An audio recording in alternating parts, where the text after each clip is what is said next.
नमस्कार मेरे प्यारे दोस्तों, आप सभी लोगों का बहुत बहुत स्वागत है आपके अपने ऑनलाइन प्लेटफॉर्म पर। आप सभी मेरे भाई बहन जल्दी से सारे लोग आ जाइए, फिर आज के सेशन के हम लोग शुरुआत करेंगे।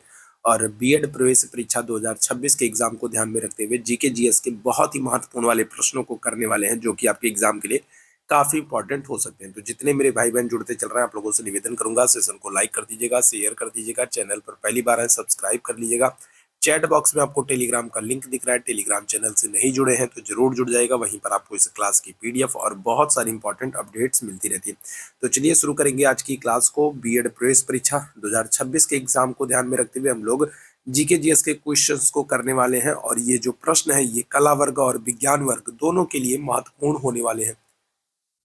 तो ये प्रश्न जो है वो कला और विज्ञान वर्ग दोनों के लिए महत्वपूर्ण होने वाले हैं। तो पहले प्रश्न के साथ शुरुआत करेंगे। पहला प्रश्न आपसे कह रहा है, सूर्य किस प्रकार का खगोलीय पिंड है? ग्रह है, तारा है, क्षुद्र ग्रह है या फिर धूमकेतु है? पहला प्रश्न आपके सामने है, सूर्य किस प्रकार का खगोलीय पिंड है? ग्रह है, तारा है, क्षुद्र ग्रह है या फिर धूमकेतु है? तो आप लोग आंसर करते चलेंगे, कमेंट बॉक्स में आप लोग आंसर करते चलेंगे। सूर्य किस प्रकार का खगोलीय पिंड है? तो आप कहेंगे तारा है। ऑप्शन संख्या क्या आ जाएगा? तो ऑप्शन संख्या बी यहाँ पर बिल्कुल करेक्ट जाएगा। सूर्य क्या है? तो सूर्य एक तारा है। ठीक है, अब यहाँ से प्रश्न कैसे बनते हैं? प्रश्न आपसे बन सकता है कि पृथ्वी के सबसे निकट का तारा कौन सा है। ठीक है, एक प्रश्न आपसे बन सकता है कि पृथ्वी के सबसे निकट का तारा कौन है। ठीक है, एक प्रश्न आपसे बन सकता है कि पृथ्वी के सबसे निकट का तारा कौन है। तो आप क्या कहोगे? तो पृथ्वी के सबसे निकट का तारा जो है वो सूर्य है, याद रखेंगे। ठीक है, पृथ्वी के सबसे निकट का तारा कौन है? तो आप कहेंगे सूर्य। ठीक है, दूसरा एक प्रश्न और बन सकता है। वो प्रश्न क्या बनेगा? वो प्रश्न ये बनेगा कि सौर मंडल के सबसे निकट का तारा कौन है। ठीक है, पृथ्वी के सबसे निकट का तारा सूर्य है, और हमारे सौरमंडल के सबसे निकट का तारा कौन है? तो फिर आप क्या कहेंगे? तो फिर आप कहेंगे प्रॉक्सिमा सेंचुरी है। ठीक है, तो पृथ्वी के सबसे निकट का तारा सूर्य है, और ठीक है, सौरमंडल के सबसे निकट का तारा प्रॉक्सिमा सेंचुरी है। एक प्रश्न और बन जाता है कि सबसे चमकीला तारा कौन सा है। ठीक है, एक प्रश्न और आपसे बन जाता है कि सबसे चमकीला तारा कौन सा है। तो फिर आप क्या कहेंगे? तो सबसे चमकीला तारा जो है वो है साइरस या फिर डॉग स्टार। ठीक है, साइरस या फिर डॉग स्टार जो है, तो ये सबसे चमकीला चमकीला तारा है। तो ये प्रश्न आप याद रखेंगे। सभी प्रश्न आपके एग्जाम के लिए वेरी वेरी इंपॉर्टेंट है, मोस्ट इंपॉर्टेंट है। ठीक है, चलिए दूसरे प्रश्न की तरफ चलेंगे। दूसरे प्रश्न की तरफ हम लोग आगे बढ़ेंगे। दूसरा प्रश्न आपके सामने हम, निम्नलिखित में से कौन सा हिमनद सिक्किम में स्थित है? तो यहाँ पर आपको 4 हिमनदों के नाम दिए गए हैं, और आपको बताना है कि सिक्किम सिक्किम में कौन सा हिमनद स्थित है। तो इस प्रश्न का आंसर कर देंगे। तो सियाचिन है, बियाफो है, जेमू है या फिर दिया मीर है। क्या हो जाएगा? इस प्रश्न का आंसर करेंगे। सियाचिन की अगर हम लोग बात करें तो आपको पता है ये तो भारत में सबसे बड़ा ग्लेशियर है। ठीक है, सबसे बड़ा हिमनद अगर आपसे पूछा जाए भारत में सबसे बड़ा हिमनद कौन सा है, तो आप कहोगे सियाचिन ग्लेशियर। ठीक है, सियाचिन ग्लेशियर जो है ये भारत में सबसे बड़ा ग्लेशियर है, सबसे बड़ा हिमनद है। तो ये याद रखिएगा, एक प्रश्न आपसे ये बन सकता है। ठीक है, ठीक है, अब यहाँ पर आपसे पूछ रहा है सिक्किम में कौन सा है, तो क्या आप कहोगे? तो आप कहोगे ऑप्शन संख्या सी हो जाएगा, जेमू। ठीक है, जेमू हिमनद जो है तो ये कहाँ पर? तो ये आपको सिक्किम में देखने को मिलेगा। अब सिक्किम से भी बहुत सारे प्रश्न बन जाते हैं। ठीक है, जैसे आपको एक प्रश्न तो ये याद रखना है कि जो सिक्किम है ये जनसंख्या की दृष्टि से सबसे छोटा राज्य है भारत का। सबसे छोटा राज्य कौन सा है? तो आप कहोगे सिक्किम है। साथ ही साथ आपको याद रखना है जो सिक्किम है ये भारत का पहला जैविक राज्य है। ठीक है, सिक्किम जो है ये भारत का पहला जैविक राज्य है। साथ ही साथ आपको याद रखना है सिक्किम को 35वें संशोधन 1974 से सह राज्य का दर्जा दिया गया। 35वें संशोधन 1974 से सिक्किम को सह राज्य का, सहायक राज्य का दर्जा दिया गया था। और 36वें संशोधन 1975 से सिक्किम को पूर्ण राज्य का दर्जा दिया गया। ठीक है, तो सह राज्य का दर्जा दिया गया 35वें संशोधन 1974 से, और 36वें संशोधन 1975 से सिक्किम को पूर्ण राज्य का दर्जा दिया गया। सिक्किम में अगर हम लोग बात करें तो आपको 2 महत्वपूर्ण दर्रे देखने को मिलेंगे। कौन कौन से? तो एक तो आपको नाथुला दर्रा देखने को मिलेगा, और एक आपको जेलेपला दर्रा। तो 2 महत्वपूर्ण दर्रे जो है ये आपको सिक्किम में देखने को मिल जाएंगे। यहाँ से भी प्रश्न आपके एग्जाम में बन जाता है। साथ ही साथ आपको याद रखना है सिक्किम में लोसांग उत्सव मनाया जाता है। सिक्किम में लोसांग उत्सव मनाया जाता है। सिक्किम में सागा दावा उत्सव मनाया जाता है।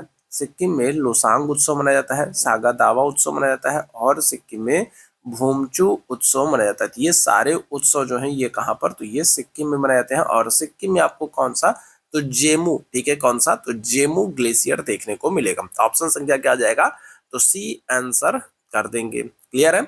चलिए आगे बढ़ेंगे अगले प्रश्न की तरफ। अगला प्रश्न आपके सामने है, डालमिया नगर प्रसिद्ध है, बताइएगा किसके लिए, तो कृषि प्रदेश के लिए, बहुउद्देशीय परियोजना के लिए, सीमेंट उद्योग के लिए, बंदरगाह स्थिति के लिए। डालमिया नगर किसके लिए प्रसिद्ध है, इस प्रश्न का आंसर करेंगे। और जितने मेरे भाई बहन बाद में जुड़ रहे हैं सभी लोगों से निवेदन करूंगा, सेशन को लाइक और शेयर जरूर कर दीजिएगा ताकि बाकी भाई बहनों तक ये सेशन पहुंच सके। और चैनल पर पहली बार है तो सब्सक्राइब जरूर कर लीजिएगा। चैट बॉक्स में आपको टेलीग्राम का लिंक दिख रहा है, टेलीग्राम चैनल से नहीं जुड़े हैं तो जरूर जुड़ जाएंगे। ठीक है। चलिए इस प्रश्न की बात करेंगे तो सबसे पहले आपको पता होना चाहिए डालमिया नगर है कहाँ पर, तो ये बिहार के रोहतास में है। ठीक है, कहाँ पर, तो ये बिहार के, अगर हम लोग बात करें तो बिहार के रोहतास में है डालमिया नगर। ठीक है।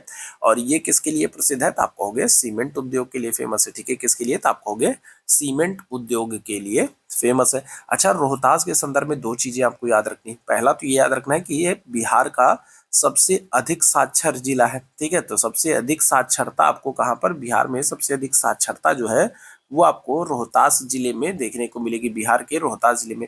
दूसरा आपको याद रखना है कि इसी रोहतास जिले में ही सासाराम है। ठीक है, रोहतास जिले में ही सासाराम है। और सासाराम में क्या है, तो आप कहोगे शेरशाह का मकबरा है। ठीक है, जहां से बार बार प्रश्न बनता है कि शेरशाह का मकबरा कहाँ पर है, तो आप कहोगे सासाराम बिहार में। और सासाराम कहाँ पर पड़ेगा, तो आप कहोगे रोहतास जिले में। क्लियर है, तो ये ध्यान रखिएगा। तो रोहतास में, बिहार के रोहतास में डालमिया नगर है जो कि सीमेंट उद्योग के लिए फेमस है। आगे बढ़ेंगे अगले प्रश्न की तरफ चलेंगे। अगला प्रश्न आपके सामने, निम्नलिखित में से कौन सा मौलिक अधिकार अल्पसंख्यकों को शैक्षणिक संस्थान स्थापित करने की स्वतंत्रता प्रदान करता है, तो अनुच्छेद 28 है, अनुच्छेद 29 है, अनुच्छेद 30 है, अनुच्छेद 31 है। कौन सा अनुच्छेद है जो मौलिक कौन सा अनुच्छेद है मौलिक अधिकारों में जो अल्पसंख्यकों को शैक्षणिक संस्थान स्थापित करने की स्वतंत्रता का अधिकार प्रदान करता है। ठीक है, यहाँ पर आपसे क्या कह रहा है, आपको ध्यान रखना है शैक्षणिक संस्थानों की स्थापना करने का अधिकार। क्या आंसर करोगे, तो आप कहोगे ऑप्शन संख्या सी हो जाएगा, अनुच्छेद 30। अनुच्छेद 30 में कहा गया है जो अल्पसंख्यक वर्ग के लोग हैं, जो अनुसूचित जाति जनजाति के लोग हैं, उन्हें अपनी भाषा सभ्यता संस्कृति को सुरक्षित रखने के लिए शिक्षण संस्थाओं शैक्षणिक संस्थानों की स्थापना करने के अधिकार है और उनका प्रशासन भी कर सकते हैं। ठीक है, तो स्थापना करने का अधिकार है। तो ऑप्शन संख्या क्या हो जाएगा, तो सी बिल्कुल करेक्ट हो जाएगा, अनुच्छेद 30 हो जाएगा। ठीक है, अगले प्रश्न की तरफ चलेंगे। अगला प्रश्न है आपके सामने, बी आर अम्बेडकर ने, भीमराव अम्बेडकर ने कौन से अधिकार को संविधान की आत्मा एवं हृदय का है, धार्मिक स्वतंत्रता के अधिकार को, समानता के अधिकार को, संवैधानिक उपचारों के अधिकार को, संपत्ति के अधिकार को। क्या हो जाएगा, तो अगर हम लोग बात करें तो भीमराव अम्बेडकर ने संविधान की हृदय एवं आत्मा किसे कहा।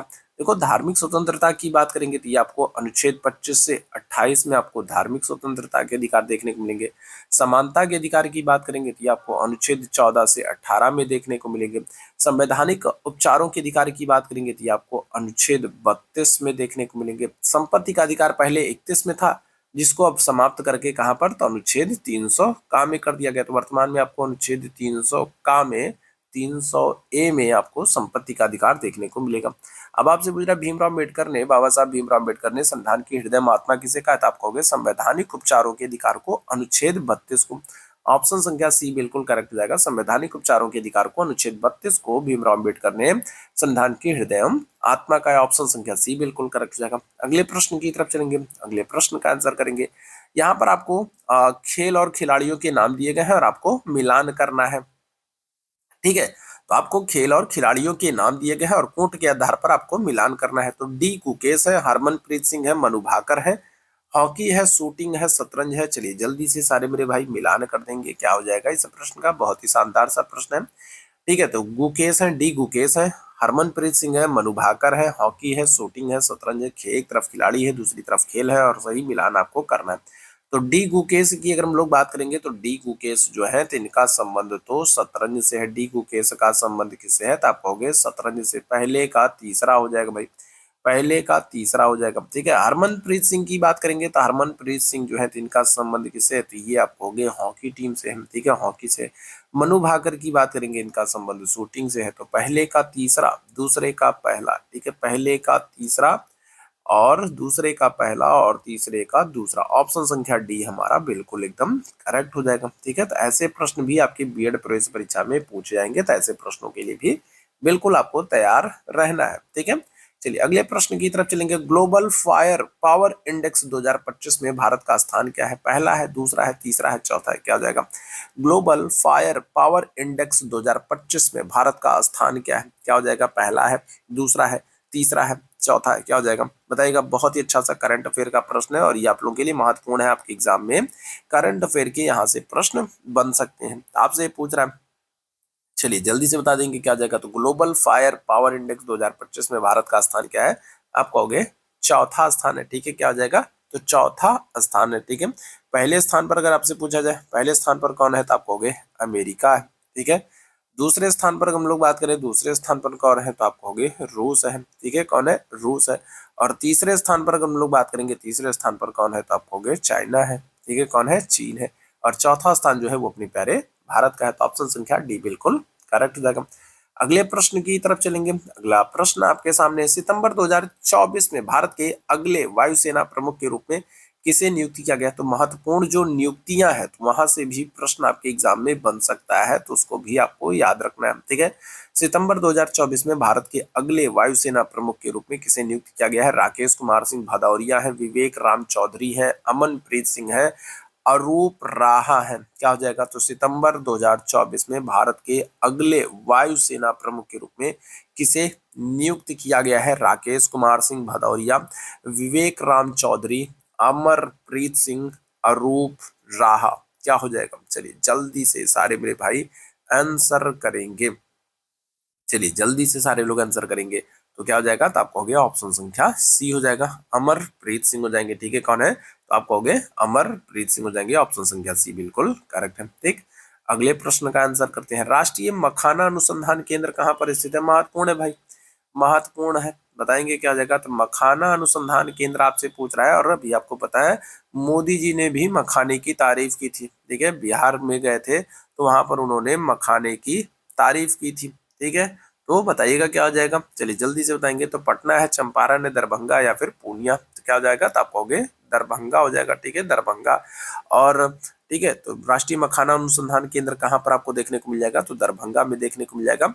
और जो दरभंगा है ना, ये अगर हम लोग बात करें तो देश के कुल उत्पादन का लगभग 85% मखाना उत्पादन तो यहाँ से अकेले होता है। ठीक है, तो देश के कुल उत्पादन का अगर हम लोग बात करें तो देश के कुल उत्पादन का लगभग 85% मखाना उत्पादन जो है, कार्य जो है, वो तो यहीं से होता है, दरभंगा से। ठीक है, और अभी मोदी जी ने भी तारीफ की थी। याद रखिएगा, ये इंपॉर्टेंट प्रश्न है। ऑप्शन संख्या सी बिल्कुल करेक्ट जाएगा। पूर्णिया को आप याद रखेंगे, जो पूर्णिया है ये बिहार का सबसे कम साक्षर जिला है, तो यहाँ पर भी आप याद रखेंगे। ठीक है, तो बिहार का सबसे कम साक्षर जिला जो है वो कौन सा है? तो आप कहोगे सबसे बिहार का सबसे कम साक्षर जिला पूर्णिया है। ठीक है, अगले प्रश्न की तरफ चलेंगे।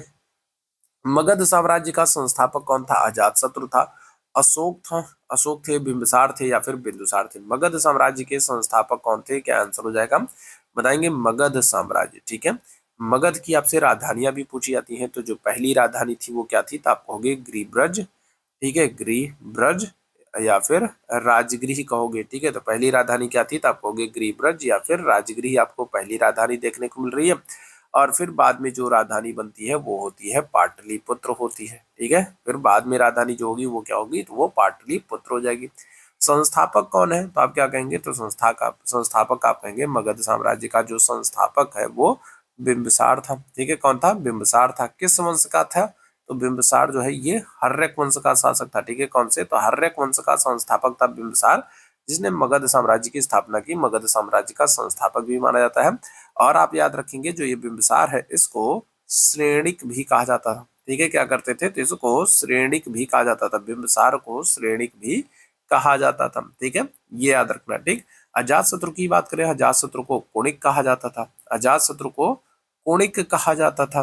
ठीक, और बिंदुसार की बात करेंगे तो बिंदुसार को अमित्रोचेटस कहा गया है। ठीक है, यूनानी लेखकों ने इनको अमित्रोचेटस कहा है। ठीक है, अमित्र घात का है, शत्रुओं का नाश करने वाला अमित्र घात कहा है। इसके अलावा अगर हम लोग बात करें तो इनको जो है वायु पुराण में भद्रसार कहा गया है, वायु पुराण में भद्रसार कहा गया है। और जैन ग्रंथों में सिंहसेन कहा गया था। अलग अलग नामों से कहा गया है, कुछ भी आपसे पूछा जा सकता है, तो आपको सारी चीजों के बारे में जानकारी होनी चाहिए। ठीक है, चलिए अगले प्रश्न की तरफ चलेंगे। अगले प्रश्न का आंसर करेंगे, भारतीय राष्ट्रीय राजमार्ग प्राधिकरण का संचालन कब से हो रहा है? इस प्रश्न का आंसर कर देंगे भाई, क्या हो जाएगा, तो भारतीय राष्ट्रीय राजमार्ग प्राधिकरण का, ठीक है, संचालन कब से किया जा रहा है? 1985, 1990, 1995 और 2000 में। बताएंगे क्या हो जाएगा। चलिए इस प्रश्न का आंसर करेंगे, भारतीय राष्ट्रीय राजमार्ग प्राधिकरण का संचालन कब किया गया? जितने मेरे भाई बहन बाद में जुड़े हैं, जितने लोगों ने सेशन को लाइक और शेयर नहीं किया, आप लोगों से निवेदन करूंगा सेशन को लाइक और शेयर जरूर कर दीजिएगा, ताकि बाकी साथियों तक भी ये सेशन पहुंच सके। और चैनल पर पहली बार है तो सब्सक्राइब जरूर कर लीजिएगा, ताकि जब भी हम लोग लाइव आते हैं तो उसकी नोटिफिकेशन आपको मिलती रहा करें।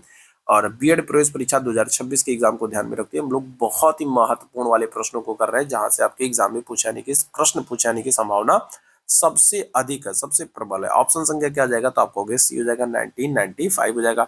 अच्छा, 1995 में हम लोग बात करेंगे तो आपको याद रखना है, इसी वर्ष से भारत में मिड डे मील योजना की शुरुआत भी हुई थी। ठीक है, तो मिड डे मील योजना अगर हम लोग बात करें तो मिड डे मील योजना जो प्राइमरी स्कूलों में बच्चों को दोपहर में जो भोजन मिलता है, मिड डे मील योजना की बात करेंगे तो इसकी शुरुआत भी 1995 में ही हुई थी। ठीक है, याद रखिएगा। तो ऑप्शन संख्या क्या आ जाएगा, तो सी बिल्कुल करेक्ट हो जाएगा। ठीक, अगले प्रश्न की तरफ चलेंगे। अगले प्रश्न का, कौन सी एक महानदी की सहायक नदी है? ठीक है, महानदी की एक सहायक नदी कौन सी है? तेल नदी है, भीगा नदी है, पार्वती नदी है, ब्यास नदी है। क्या आ जाएगा, महानदी की एक सहायक नदी। महानदी की हम लोग बात करें, महानदी को उड़ीसा का शोक भी कहते हैं। महानदी को उड़ीसा का शोक भी कहा जाता है। महानदी को उड़ीसा का शोक भी कहा जाता है। और दूसरी चीज आप याद रखेंगे, जो महानदी है, ठीक है, महानदी जो है, तो इस पर आपको क्या हो जाएगा, तो इस पर आपको हीराकुंड परियोजना देखने को मिल जाएगा। ठीक है, कौन सी, तो हीराकुंड परियोजना आपको देखने को मिलेगी। और हीराकुंड परियोजना जो है ये देश में सबसे लंबी बांध परियोजना है। तो सबसे लंबी परियोजना, ठीक है, भारत में अब अगर आपसे पूछा जाए सबसे लंबी परियोजना कौन सी है, तो आप कहोगे हीराकुंड परियोजना। हीराकुंड परियोजना कौन सी नदी पर है? महानदी पर है। और महानदी को क्या करते हैं, तो महानदी को उड़ीसा का शोक भी कहते हैं। ठीक है, तो निम्नलिखित में से कौन सी महानदी की सहायक नदी है? क्या कहेंगे, तो महानदी जो है, ठीक है, महानदी को उड़ीसा का शोक कहते हैं। महानदी पर हीराकुंड परियोजना है, देश की सबसे लंबी परियोजना है। और महानदी की सहायक नदी पूछ रहा है, जल्दी से बताइएगा सभी मेरे भाई बहन। चलिए जल्दी से बताएंगे क्या आ जाएगा, तो आपको हो गया ऑप्शन संख्या ये हो जाएगा, तेल नदी। ठीक है, कौन सी, तो तेल नदी जो है ये महानदी की सहायक नदी है। अच्छा, अगर आपसे पूछ ले महानदी जो है ये निकलती कहाँ से है, तो आप क्या कहोगे, तो आप कहोगे छत्तीसगढ़ में। ठीक है, छत्तीसगढ़ में अगर हम लोग बात करें तो छत्तीसगढ़ में सिहावा पहाड़ी है। ठीक है, कौन सी, तो छत्तीसगढ़ में अगर हम लोग बात करेंगे तो आप कहोगे सिहावा, सिहावा पहाड़ी है, और यहाँ से महानदी निकलती है। तो ये भी आपको याद रखना है। ठीक है, तो ऑप्शन संख्या क्या आ जाएगा, ए यहाँ पर बिल्कुल करेक्ट हो जाएगा। तेल नदी जो है ये महानदी की सहायक नदी है। ठीक है, तो सहायक नदियों से भी प्रश्न आपके एग्जाम में बनते रहते हैं। अगला प्रश्न बहुत ही महत्वपूर्ण, निम्नलिखित में से बिहार बंधु नामक पत्रिका के संपादक कौन है? पंडित ईश्वरी प्रसाद शर्मा है, केशव राम भट्ट है, प्यारे मोहन साहा है, नूर फातिमा है। बताएंगे क्या जाएगा, तो बिहार बंधु के नामक पत्रिका के संपादक कौन है? इस प्रश्न का आप लोगों को आंसर करना है। बताएंगे क्या आ जाएगा, तो बिहार बंधु के, तो आंसर हो जाएगा आपका ऑप्शन संख्या बी, केशव राम भट्ट हो जाएंगे। ठीक है, ऑप्शन संख्या क्या आ जाएगा, तो बी आंसर हो जाएगा, केशव राम भट्ट हो जाएंगे। ठीक है, अगले प्रश्न की तरफ चलेंगे।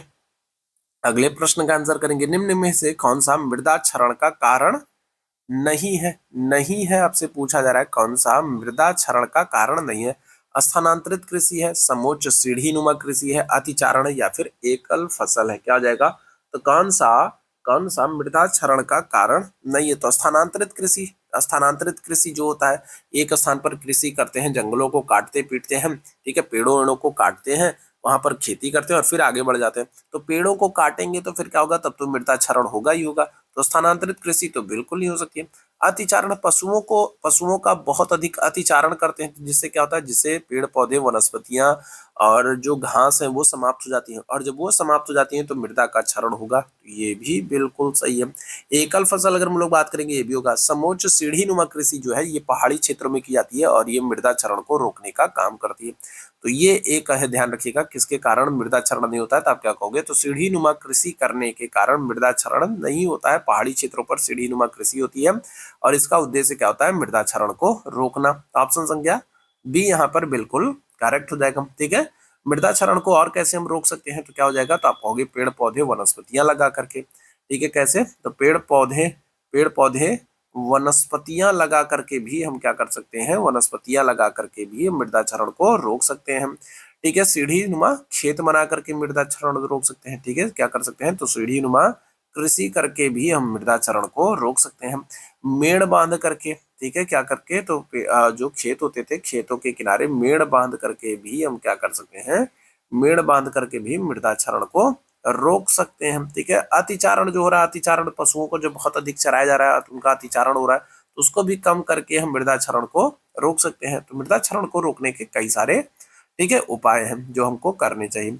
अगले प्रश्न की तरफ चलेंगे। पुलिस अनुसंधान एवं विकास ब्यूरो की स्थापना कब हुई है भाई? ठीक है, ठीक है, तो आपसे प्रश्न क्या पूछ रहा है, आपसे प्रश्न पूछ रहा है कि पुलिस अनुसंधान एवं विकास ब्यूरो की स्थापना कब हुई है। चलिए जल्दी से इस प्रश्न का आंसर कर देंगे सभी मेरे भाई बहन। ठीक है, तो पुलिस विकास एवं अनुसंधान ब्यूरो की स्थापना कब हुई है? 28 जनवरी 1970, 28 अगस्त 1970, 28 मई 1970 या फिर 28 नवंबर 1970। अब ये बहुत ही अच्छा सा प्रश्न है और बहुत ही कंफ्यूजिंग सा प्रश्न है, क्योंकि सभी ऑप्शन में आपको 1970 1970 मिल रहा है। क्या हो जाएगा, तो करेक्ट आंसर कर दोगे ऑप्शन संख्या बी हो जाएगा। 28 अगस्त 1970 को पुलिस अनुसंधान एवं विकास ब्यूरो की स्थापना हो रही है और इनका जो हेडक्वार्टर है, जो मुख्यालय है वो आपको कहाँ पर, तो वो आपको नई दिल्ली में देखने को मिल जाएगा। ठीक है, तो नई दिल्ली में आपको इनका हेडक्वार्टर देखने को मिल जाएगा 28 अगस्त 1970। ऑप्शन संख्या क्या आ जाएगा, तो ऑप्शन संख्या बी आंसर कर देंगे। क्लियर भाई बात? चलिए आगे बढ़ेंगे अगले प्रश्न की तरफ। अगला प्रश्न, भगोरिया मेला कहाँ आयोजित होता है? बिहार में, मध्य प्रदेश में, गुजरात में, पंजाब में? बताएंगे क्या जगह, तो मेलों से, कला से, संस्कृति से। ठीक है, तो इन सबसे भी आपके एग्जाम में प्रश्न बनते हैं। तो भगोरिया मेला आपसे पूछा जा रहा है कहाँ पर लगता है, क्या आंसर कर दोगे, आप कहोगे जो है मध्य प्रदेश में। ठीक है, भगोरिया मेला कहाँ पर लगता है, तो आप कहोगे मध्य प्रदेश में भगोरिया मेला लगता है। ठीक है, सोनपुर का मेला अगर हम लोग बात करें तो सोनपुर का बहुत ही प्रसिद्ध पशु मेला है जो कि बिहार में लगता है, ये भी याद रखना। ठीक है, तो सोनपुर का बहुत ही प्रसिद्ध पशु मेला है जो बिहार में लगता है। भगोरिया मेला की बात करेंगे तो ये मध्य प्रदेश हो जाएगा। ठीक है, अगले प्रश्न की तरफ चलेंगे।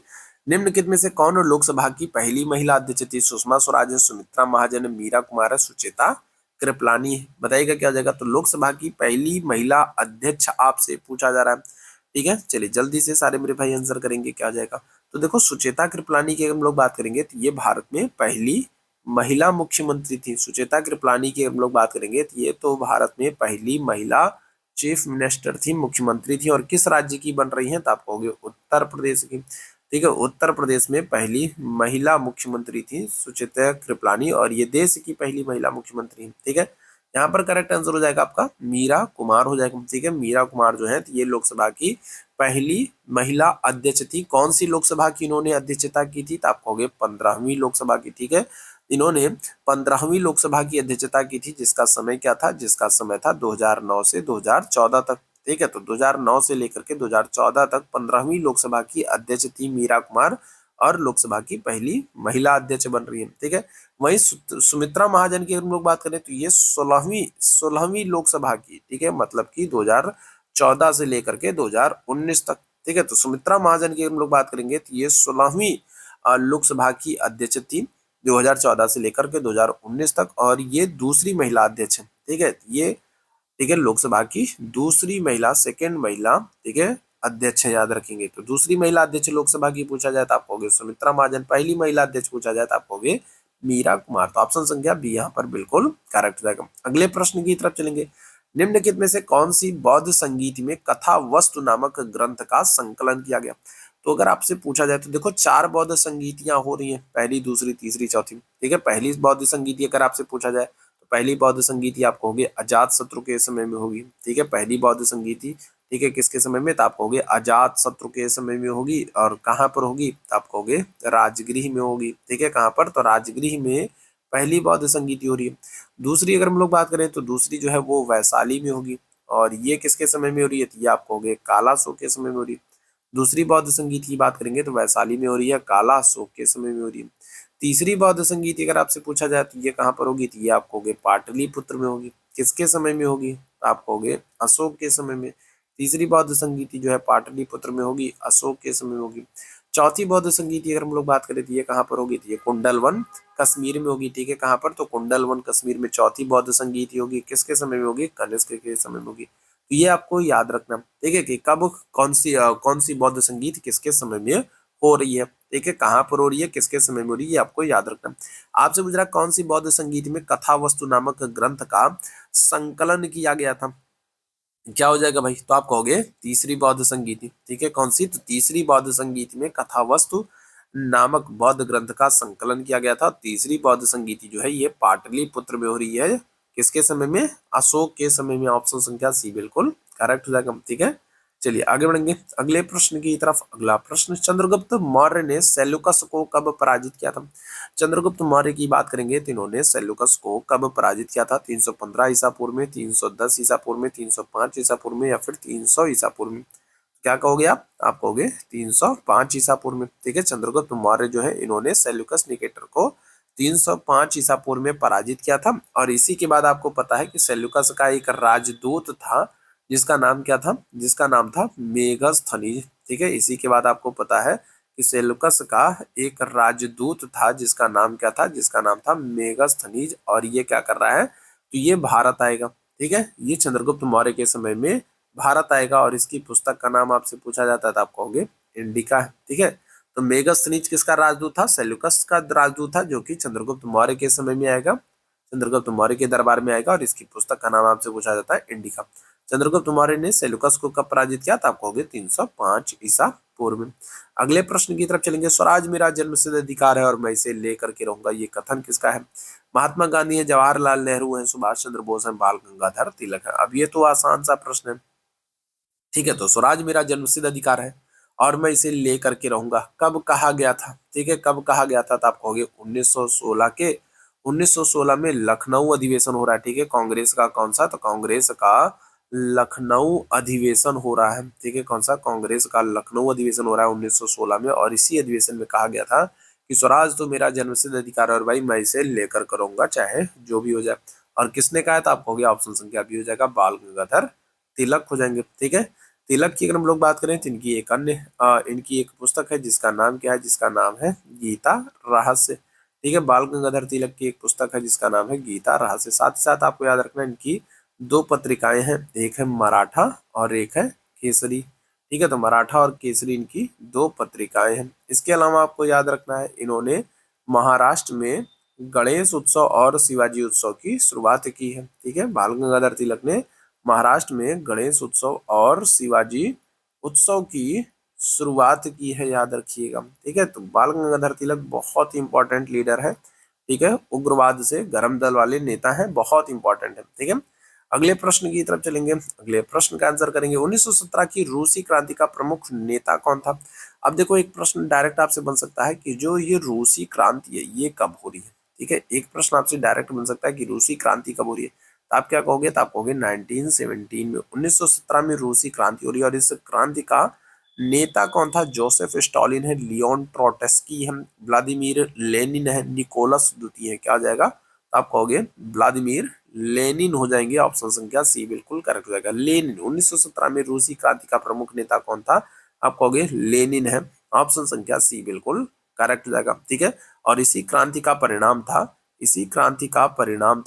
कि जो रूस है वो क्या हो जाएगा, वो प्रथम विश्व युद्ध से अलग हो जाता है, ठीक है। क्या हो जाएगा, तो प्रथम विश्व युद्ध से अलग हो जाएगा। पहले रूस भी पहले विश्व युद्ध में, ठीक है, शामिल था, लेकिन इसी क्रांति के बाद अगर हम लोग बात करेंगे, इसी 1917 की रूसी क्रांति के बाद रूस जो है वो प्रथम विश्व युद्ध से क्या हो जा रहा है, विश्व युद्ध से अलग हो गया था, ठीक है। रूस ने कह दिया भाई मेरी स्थिति ठीक नहीं है और हम आगे नहीं कंटिन्यू कर पाएंगे, तो वो अलग हो गया था। ठीक है, तो ऑप्शन संख्या सी बिल्कुल करेक्ट हो जाएगा। अगले प्रश्न की तरफ चलेंगे। नौचालक मैगलन किस देश का निवासी है? पुर्तगाल है, स्पेन है, फ्रांस है या फिर ब्रिटेन है? अच्छा, मैगलन बहुत इंपॉर्टेंट है। ठीक है, बहुत ही इंपॉर्टेंट मैगलन है। और इम्पोर्टेंट क्यों है? क्योंकि पूरी दुनिया का चक्कर लगाने वाले ये पहले व्यक्ति हैं। ठीक है, पूरी दुनिया का चक्कर लगाने वाले पहले व्यक्ति हैं। पूरी दुनिया का चक्कर लगाने वाले, अगर हम लोग बात करें पूरी दुनिया का चक्कर लगाने वाले ये पहले व्यक्ति हैं। ठीक है, तो पूरी दुनिया का चक्कर लगाने वाले पहले व्यक्ति कौन है? तो आप कहोगे मैगलन है। ठीक है, ये याद रखिएगा। और ये किस देश के हैं? आपसे ये पूछा जा रहा है, तो आप क्या कहेंगे? तो आप कहेंगे पुर्तगाल के हैं। ऑप्शन संख्या क्या आ जाएगा? ऑप्शन संख्या ए बिल्कुल करेक्ट हो जाएगा। ठीक है, चलिए अगले प्रश्न की तरफ चलेंगे। अगले प्रश्न का आंसर करेंगे। संयुक्त राष्ट्र का अंतरराष्ट्रीय निरस्त्रीकरण और अप्रसार जागरूकता दिवस कब मनाता है? अब जो महत्वपूर्ण दिवस होते हैं वहां से भी आपके एग्जाम में प्रश्न बनते हैं। आपके एग्जाम में जहां जहां से जिस जिस टॉपिक से प्रश्न बन सकते हैं उन सब टॉपिकों से हमने प्रश्न लाने का प्रयास किया है। और नियमित रूप से ये क्लास आपके बीएड प्रवेश परीक्षा की जो ये क्लास है ये तब तक चलने वाली है जब तक आपकी परीक्षाएं संपन्न नहीं हो जाती हैं। तो आपको लगातार बने रहना है, सेशन को लाइक और शेयर भी करना है और सब्सक्राइब भी करना है। ठीक है, बहुत ही हेल्पफुल ये क्लास होने वाली है। क्या हो जाएगा? तो संयुक्त राष्ट्र का अंतरराष्ट्रीय निशस्त्रीकरण और अप्रसार जागरूकता दिवस कब मनाते हैं? क्या हो जाएगा? इस प्रश्न की बात करेंगे। चलिए जल्दी से सारे मेरे भाई आंसर करेंगे। क्या हो जाएगा? तो आप कहोगे 5 मार्च को। ऑप्शन संख्या ए बिल्कुल करेक्ट हो जाएगा। 5 मार्च को मनाते हैं भाई। ठीक है, 5 मार्च को मनाते हैं। ऑप्शन संख्या ए बिल्कुल करेक्ट हो जाएगा। अगले प्रश्न की तरफ चलेंगे। अगले प्रश्न का आंसर करेंगे। निम्नलिखित में से कौन सा एक सिस्टम यूटिलिटी का उदाहरण नहीं है? ठीक है, तो आपके कुछ प्रश्न आपके एग्जाम में आईसीटी से, ठीक है, इंफॉर्मेशन एंड कम्युनिकेशन टेक्नोलॉजी से, आईसीटी से भी प्रश्न बनते हैं। ठीक है, तो ये प्रश्न वहां से लिया गया है। कौन सा एक सिस्टम यूटिलिटी का उदाहरण नहीं है? एंटीवायरस सॉफ्टवेयर है, फेडोरा सॉफ्टवेयर है, डिस्क क्लीनर टूल है या फिर डिस्क कंप्रेशन सॉफ्टवेयर है? क्या हो जाएगा? कौन सा एक उदाहरण नहीं है? तो आप कहोगे फेडोरा। फेडोरा सॉफ्टवेयर नहीं है। नहीं पूछा जा रहा है तो आप कहोगे फेडोरा सॉफ्टवेयर ये नहीं है। ऑप्शन संख्या बी बिल्कुल करेक्ट हो जाएगा। ठीक, अगले प्रश्न की तरफ चलेंगे। भारत का सबसे बड़ा स्टेडियम कौन सा है? नरेंद्र मोदी स्टेडियम अहमदाबाद है, ईडन गार्डन स्टेडियम कोलकाता है, अरुण जेटली स्टेडियम नई दिल्ली है, ग्रीन पार्क स्टेडियम कानपुर। अच्छा, अब यहाँ पर एक बात और आपको ध्यान रखिएगा। आपसे डायरेक्ट स्टेडियम का नाम लेकर के भी पूछा जा सकता है कि ये स्टेडियम कहाँ पर। जैसे आपसे ईडन गार्डन पूछ लिया, ईडन गार्डन कहाँ पर है? ठीक है, तो आपको याद रखना है ईडन गार्डन जो है ये कोलकाता में है। अरुण जेटली स्टेडियम कहाँ पर है? तो आपको याद रखना है नई दिल्ली में है। ठीक है, ग्रीन पार्क स्टेडियम कहाँ पर है? तो कानपुर में है। तो ऐसे आपको याद रखना है। डायरेक्ट आपसे नाम दे करके भी पूछ सकता है कि कौन सा स्टेडियम कहाँ पर है। नरेंद्र मोदी स्टेडियम अगर हम लोग बात करेंगे अहमदाबाद में है और ये विश्व का सबसे बड़ा क्रिकेट स्टेडियम है। ठीक है, नरेंद्र मोदी स्टेडियम की बात करेंगे तो ये अहमदाबाद में है और ये विश्व का सबसे बड़ा क्रिकेट स्टेडियम है। ठीक है, तो ऑप्शन संख्या क्या आ जाएगा? ए यहाँ पर बिल्कुल करेक्ट हो जाएगा। ठीक है, अगले प्रश्न की तरफ चलेंगे। मुद्रास्फीति को काबू में करने के लिए निम्न में से कौन सा राजकोषीय नीति का सबसे उपयुक्त तरीका है? मुद्रास्फीति का मतलब क्या होता है? मुद्रास्फीति का मतलब होता है महंगाई। मुद्रास्फीति का मतलब क्या होता है? महंगाई। और महंगाई को कम करना है तो सबसे बेहतर तरीका क्या होगा? महंगाई को कम करना है तो सबसे बेहतर तरीका क्या होगा? सरकारी व्यय में वृद्धि की जाए, करों में वृद्धि की जाए, करों में कमी की जाए या फिर सार्वजनिक उधार में कमी की जाए।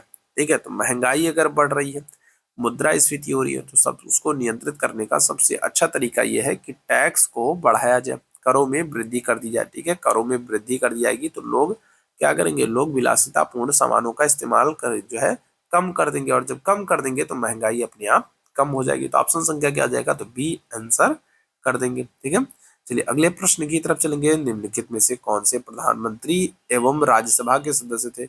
बताइएगा। तो भारत के कौन से एक ऐसे प्रधानमंत्री हैं जो राज्यसभा के सदस्य थे, जो राज्यसभा से चुन करके आए थे? अटल बिहारी वाजपेयी है, राजीव गांधी है, मनमोहन सिंह है या फिर वीपी सिंह है? क्या हो जाएगा? इस प्रश्न का आंसर करेंगे। अच्छा, ज्यादातर क्या होता है? ज्यादातर अगर हम लोग बात करें मैक्सिमम टाइम्स अगर हम लोग देखें तो जो प्रधानमंत्री होते हैं वो लोकसभा के सदस्य होते हैं, लोकसभा से चुन करके आते हैं।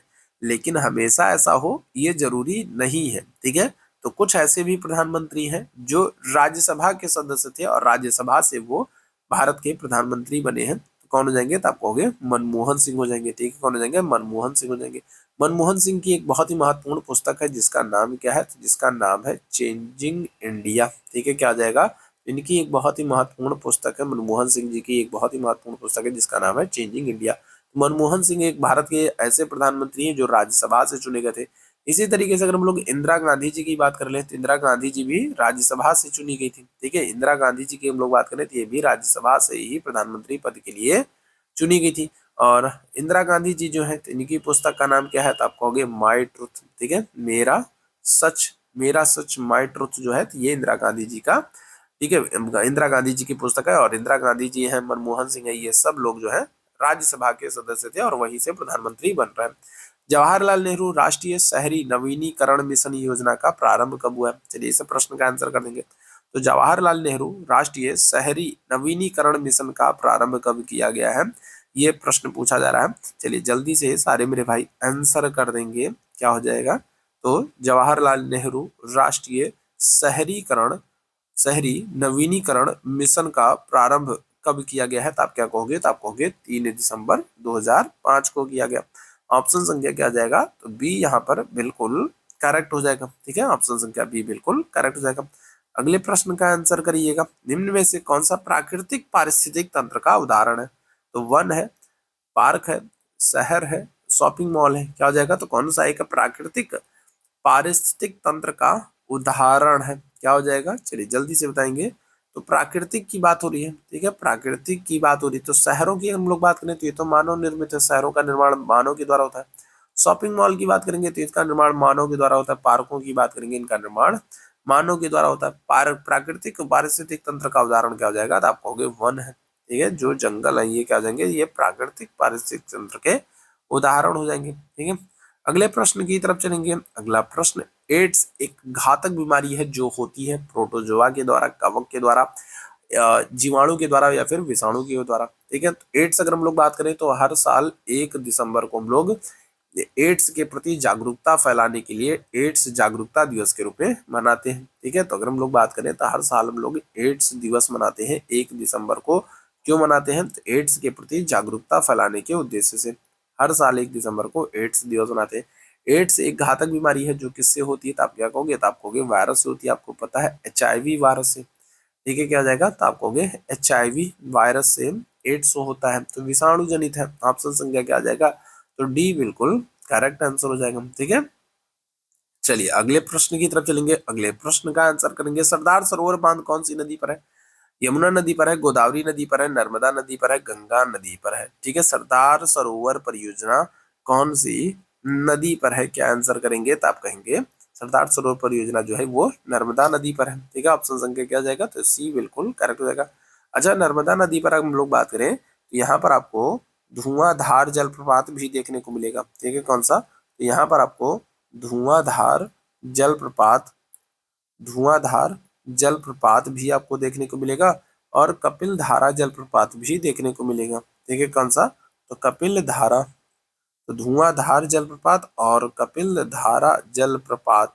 ठीक है, कपिल धारा जलप्रपात, तो ये दोनों आपको कहाँ पर, तो ये दोनों जो है आपको, ठीक है, ये दोनों आपको धुआंधार जलप्रपात और कपिल धारा जलप्रपात, ये दोनों जलप्रपात आपको नर्मदा नदी पर देखने को मिल जाएगा। नर्मदा नदी जो है तो ये सरदार नर्मदा नदी पर सरदार सरोवर बांध परियोजना भी आपको देखने को मिल जाएगा। नर्मदा नदी निकलती कहाँ से है, तो आप क्या कहोगे, तो आप कहोगे मैकाल पर्वत के अमरकंटक से। ठीक है, तो मैकाल की अगर हम लोग बात करें तो मैकाल के अमरकंटक से, ठीक है, मैकाल के अमरकंटक से नर्मदा नदी निकलती, याद रखिएगा। ठीक है, गोदावरी नदी पर बात की जाए तो आप कहोगे पोचम पाद परियोजना है, पोचम पाद परियोजना है और जायकवाड़ी परियोजना है। ठीक है, कौन सी, तो पोचम पाद परियोजना और जायकवाड़ी परियोजना, ये दोनों परियोजना जो है गोदावरी नदी पर है।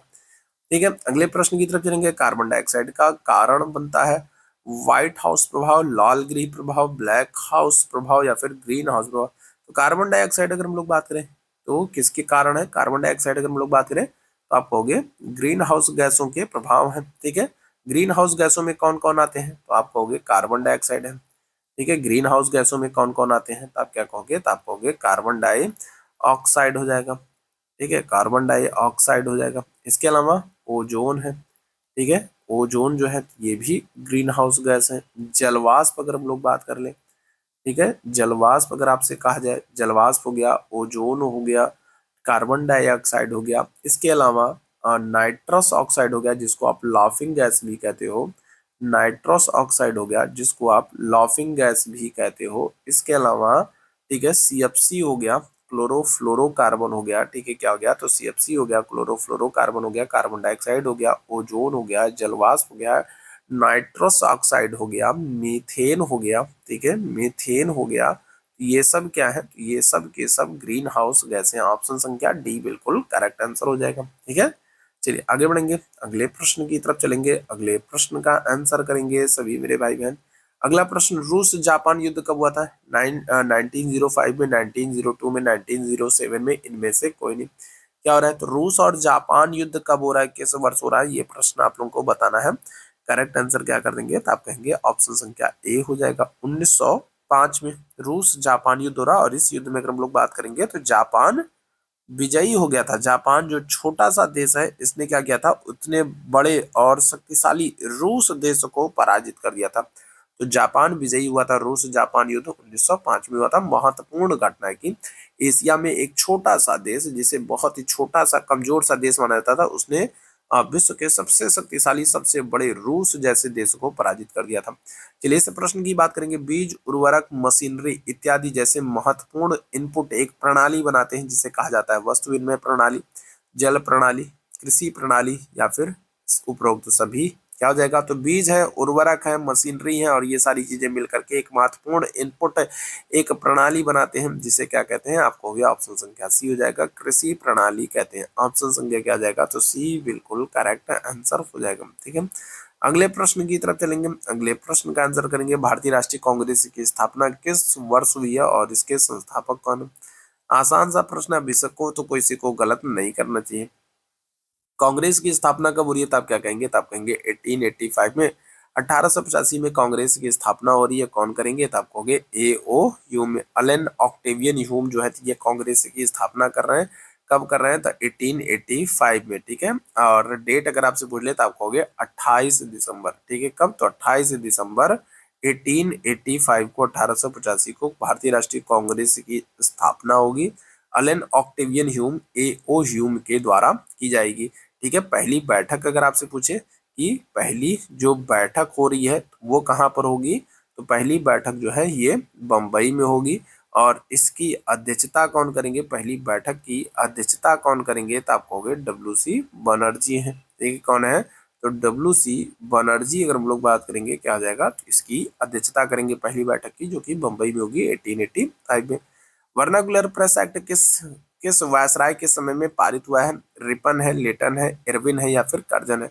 वर्नाकुलर प्रेस एक्ट को किस गवर्नर जनरल वायसराय के समय में पारित किया गया था? क्या हो जाएगा, करेक्ट आंसर कर देंगे आप, ऑप्शन संख्या बी हो जाएगा, लॉर्ड लिटन के समय में। ठीक है, किसके समय में, तो लॉर्ड लिटन के समय में वर्नाकुलर प्रेस एक्ट को पास करने का काम किया गया था। ठीक है, तो ऑप्शन संख्या बी यहाँ पर बिल्कुल करेक्ट हो जाएगा। अगले प्रश्न की तरफ चलेंगे। अगले प्रश्न का आंसर करेंगे, भाखड़ा नांगल परियोजना किस नदी पर है? सतलुज नदी पर है, झेलम नदी पर है, चिनाब नदी पर है, या फिर ब्यास नदी पर है? क्या हो जाएगा, तो झेलम नदी पर हम लोग बात करें तो झेलम नदी पर आप कहोगे तुलबुल परियोजना है। ठीक है, कौन सी, तो तुलबुल परियोजना अगर हम लोग बात करें तो ये आप कहोगे झेलम नदी पर है। चिनाब नदी पर अगर आपसे पूछा जाए तो चिनाब नदी पर आप कहोगे सलाल परियोजना है। ठीक है, सलाल परियोजना है, बगलिहार परियोजना है, बगलिहार परियोजना है, और दुलहस्ती परियोजना है। तो सलाल, बगलिहार और दुलहस्ती ये सारी की सारी परियोजनाएं जो है वो चिनाब नदी पर है। ठीक है, ब्यास नदी पर बात की जाए, ब्यास नदी पर पोंग बांध परियोजना है। ठीक है, कौन सी, तो ब्यास नदी पर पोंग बांध परियोजना है।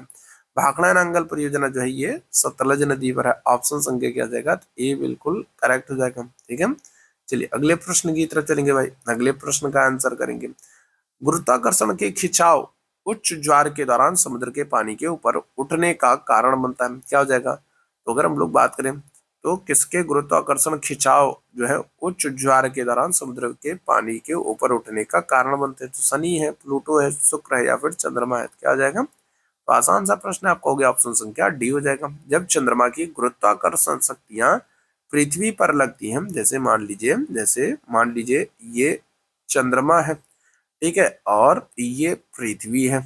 ठीक है, अब क्या हो रहा है, अब यहाँ पर हम लोग बात करें जब चंद्रमा अपनी गुरुत्वाकर्षण शक्तियां पृथ्वी पर लगा करके पृथ्वी को अपनी तरफ खींचता है। ठीक है, पृथ्वी को क्या करता है, तो गुरुत्वाकर्षण शक्तियां लगा करके जब चंद्रमा पृथ्वी को अपनी तरफ खींचता है और पृथ्वी अपनी स्थिति बनाए रखती है, तो उसकी वजह से पृथ्वी पर इस तरीके की खिंचाव की स्थिति होती है, क्योंकि पृथ्वी अपनी स्थिति बना के रखी है, जबकि चंद्रमा गुरुत्वाकर्षण शक्तियां लगा करके पृथ्वी को अपनी तरफ खींचने का काम करता है।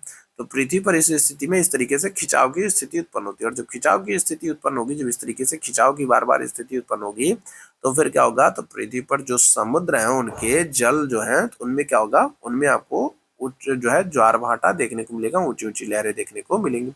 ऑप्शन संख्या डी बिल्कुल करेक्ट हो जाएगा।